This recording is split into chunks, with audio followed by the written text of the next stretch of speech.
Hey, what's up, good people? It's Goldie here with Loxitude, and I'm coming on to do something different today. We're going to have a caring conversation.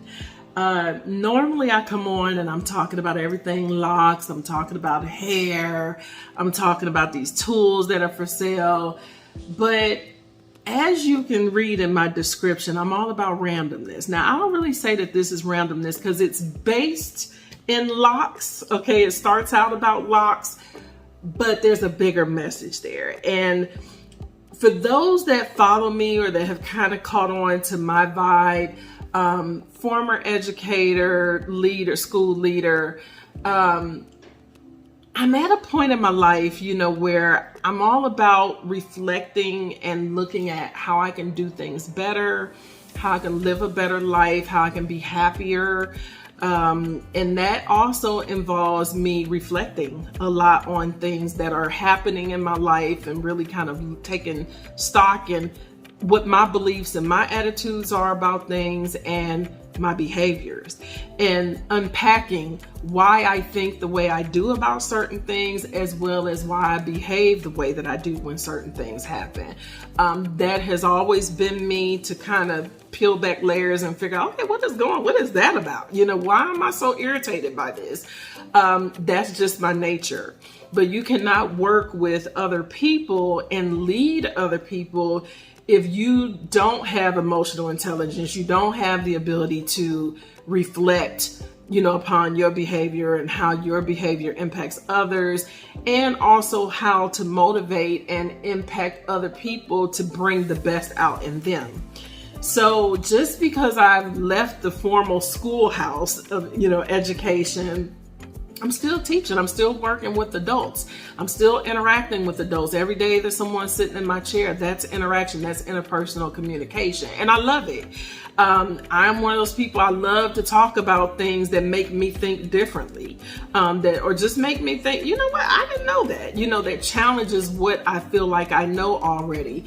I love to hear from my clients about things that are happening in their lives, and when they're making transitions and big things are happening in their process to get to that point.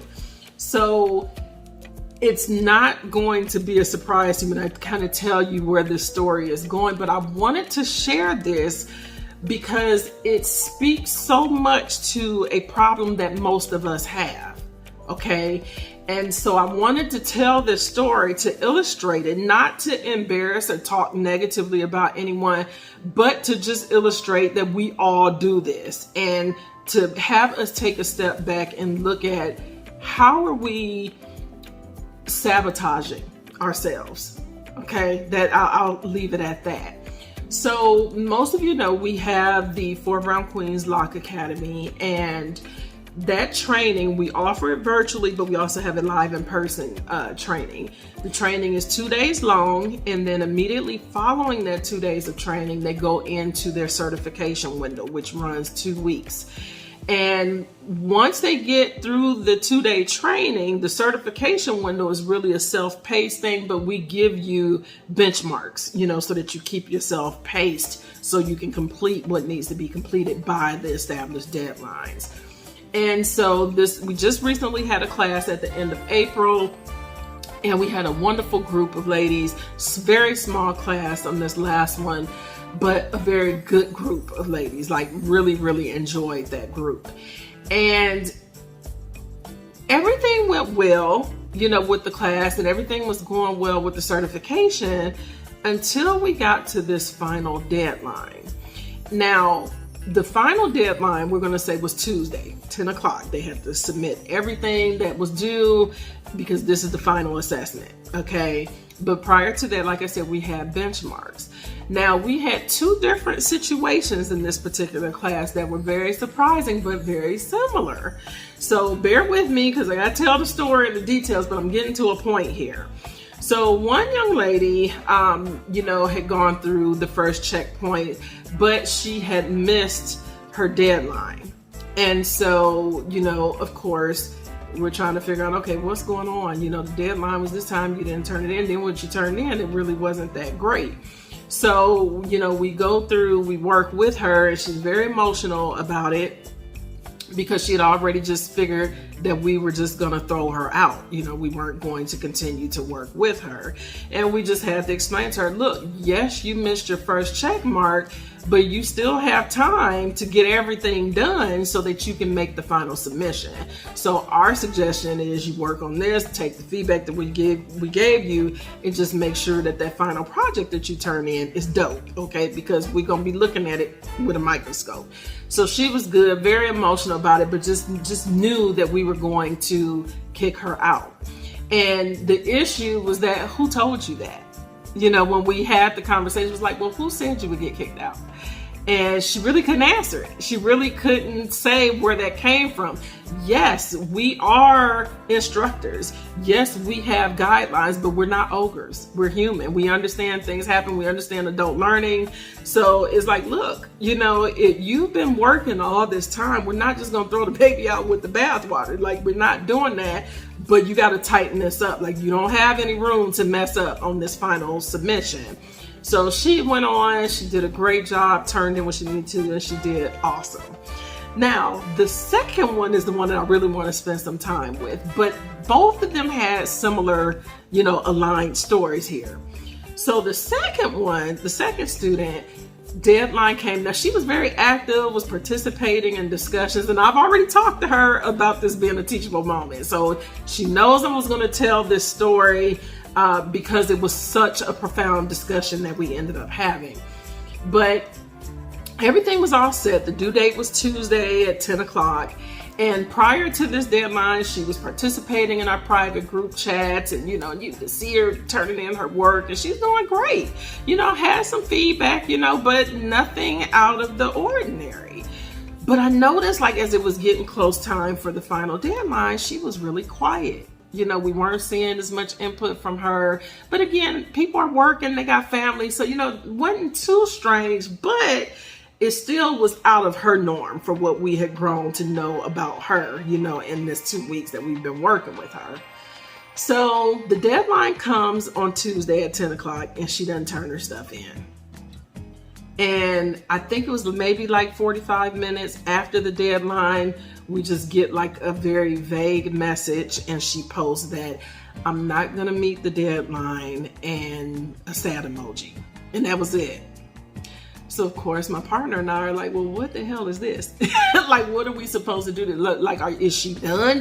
Like, is she just quitting and saying, I ain't doing this? Like, what are we doing here? And so it, you know, her vague response kind of caught us off guard. But us being the people that we are, we're about communication. We're about, you know, treating people respectfully, and we pay attention to the person. Okay. Yes, you are a student with us, but you're a person first. And based upon what we've learned about you and our work with you over these 2 weeks, this ain't you. We don't know what this is. So we decided that no, we need to press a little bit more. Like, maybe she's going through something and she just doesn't want to talk about it. But honey, you just spent over $1,000 for this class. I'm gonna need you to care about your money that you just spent with us. Now, that's where we differ from other people. A lot of people would just take money, and if the person doesn't do what they're supposed to do, chuck the deuces, bye, don't care, whatever. Now, there are instances where we just cut ties and we're like, look, we're not looking to dig into this.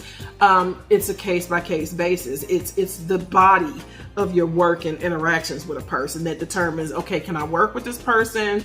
Have they earned the right for a second chance, right? So again, she was awesome, like stellar student up to this point, and then just choked basically on the deadline. So we asked her, well, what does this mean? Like, are you saying you no longer want to pursue certification? Like, you're giving up, you're walking away? Like, what are we doing here? We don't understand this. Like, you got to communicate with us. And so she went through and she explained that, oh, you know, I had to comb out the locks. I just didn't like the way they looked. They weren't going to be up to standard. So kudos, we can appreciate the fact that you recognize that there is a standard and that you recognize that these wickets have to be met. But why didn't you just turn in what you have and let us determine how bad it is? So, you know, she's giving all these excuses about why she chose to just step back. So we finally just said, look, post what you have. Post what you have. Let us see it. Submit it. She submits her work, and y'all, it was not bad. Now, it wasn't great. Now, we're not going down that, because it definitely was not up to par where we felt like it needed to be. But it wasn't the worst that we had seen. Okay. And we understand that this first time out the box, we don't expect perfection, because working with the mannequin is hard, especially when you just had a 2-day boot camp where you just had your brain explode with all this information and these skills and all this information and stuff. And now you got to actually apply it and then have somebody scrutinize it. So we understand what this whole picture was. So, we were like, this isn't bad. Like, literally, you were willing to walk away from this. Now, let me give you a little backstory with this particular student. She has been trying to get in our class for 2 years.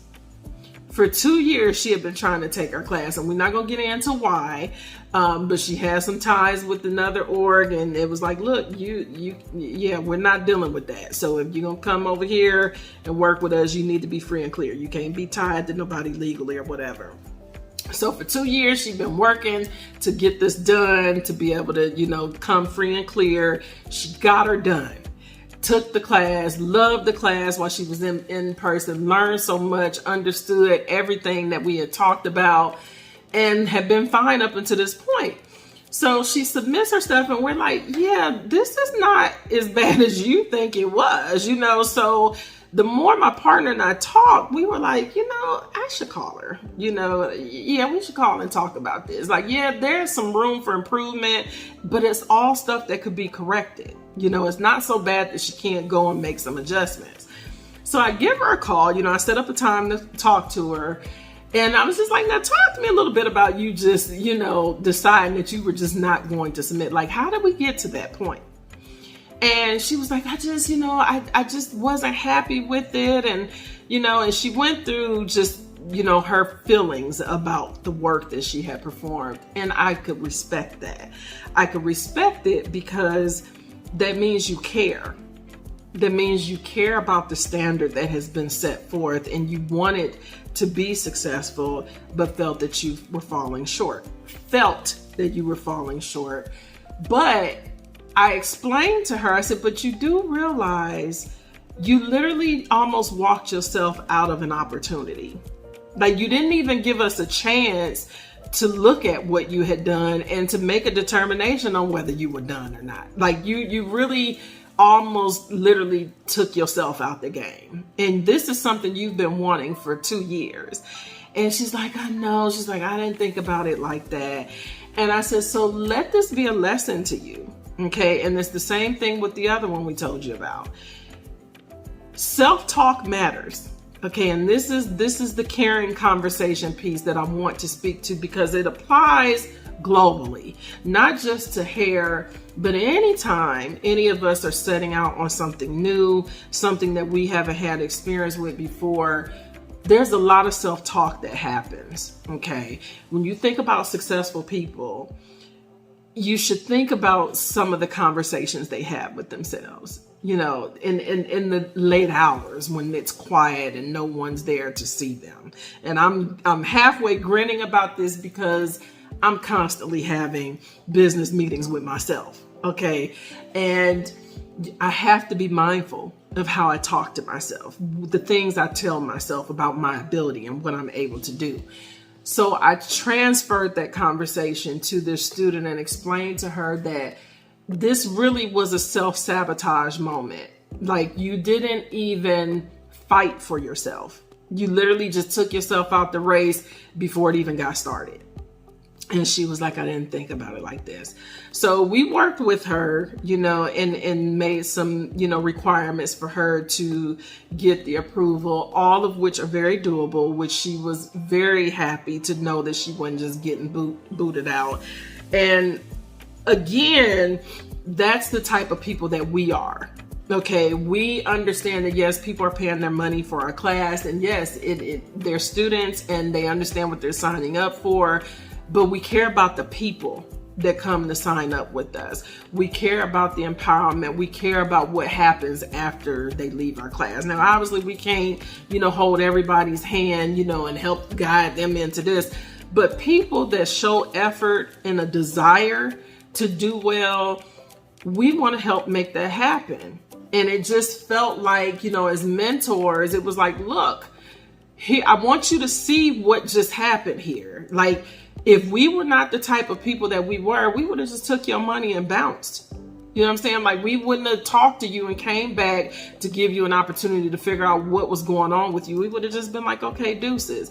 And in business, sometimes you got to be cutthroat like that. Like, look, you knew what it was. We're not going to do this, if the person's not been showing us that they deserve a second chance. But this person had hit every mark and had done everything, participate, everything.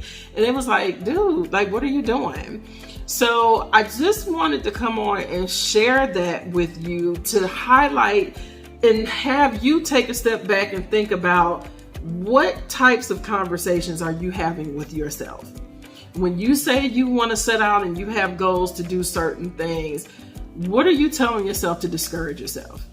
To either drive you forward or to pull you back into the box that everybody else thinks you're supposed to be in. Okay, this is very real. Fear is real. Now, the other component that we considered is that maybe the anxiety of what our feedback was going to be was just too much. She couldn't take it, because people who have real anxiety, the idea of confrontation and dealing with people criticizing them, even though our critiques are very constructive and we do it properly. But the idea of someone scrutinizing your work, sometimes that sends people over the edge. So that could have been a component too. But again, it could have ruined an opportunity for her to come on board and get the skill, get the certification, get access to the stuff that she's going to have access to once she makes it through. It was a lot. Okay. And the previous student, it was the same thing. It was like, you've already told yourself that we're not going to work with you and we're just going to give you the boot. Nobody ever said that. You've been working your butt off. Give us credit for being the professionals that we are and being the compassionate people that you've seen us to be. You have not because you ask not. If you need extra time, well, how does anybody know you need extra time if you don't speak up about it? Okay, especially if you got a legitimate reason for request. Now, if you're just being lazy and you gaffing off, deadlines, now that's a whole different story.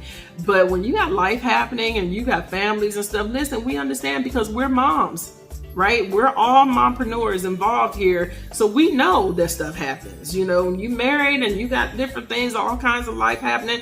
Look, sometimes that class might not be on the priority list, but what's the attitude like? What's the quality of our interactions? So because she was righteous in her initial dealings with us and respectful in how she was working with us, that allowed her the opportunity that some people might not have gotten because they weren't putting out that quality of work. They weren't interacting in a rich way. So the fact that her personality and her character showed us who she was, it allowed her another opportunity to get this right. Okay. And that's what the bottom line of my talk is about, is just be careful of how you talk to yourself, because you may talk yourself out of a blessing. Yes, this class was one thing, but there's other stuff on the other side of that. She's working with somebody that I mentored, okay? And it's direct link to clientele, okay? Where she won't even have to work that hard for it. So it's like, you aren't really gonna walk away from this like this, are you? And once we talked, she was like, yeah. She was like, I should have just, said, well, hey, here's what I have. I said, but again, it's a learning lesson, right? So if you are out here aspiring to do something and say you get knocked on your butt, get up, keep getting up. It doesn't matter who believes in you as long as you believe in yourself.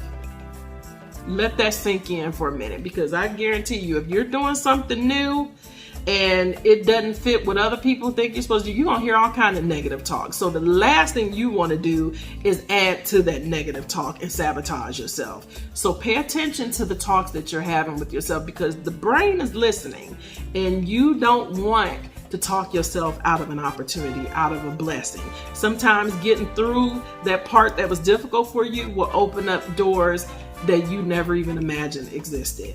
So just pay attention and be kind to yourselves and open your mouth and keep pushing forward. Don't ever take yourself out the game. Don't do that, okay? So I hope this helps somebody. I don't know who it's gonna help, but I really, really felt that this was something that a lot of people struggle with. So just be mindful. Mindfulness is part of the win, right? So on that note, I'm gonna stop talking, but I appreciate y'all listening. Did you like this content? If you did, be sure to like, comment, and subscribe.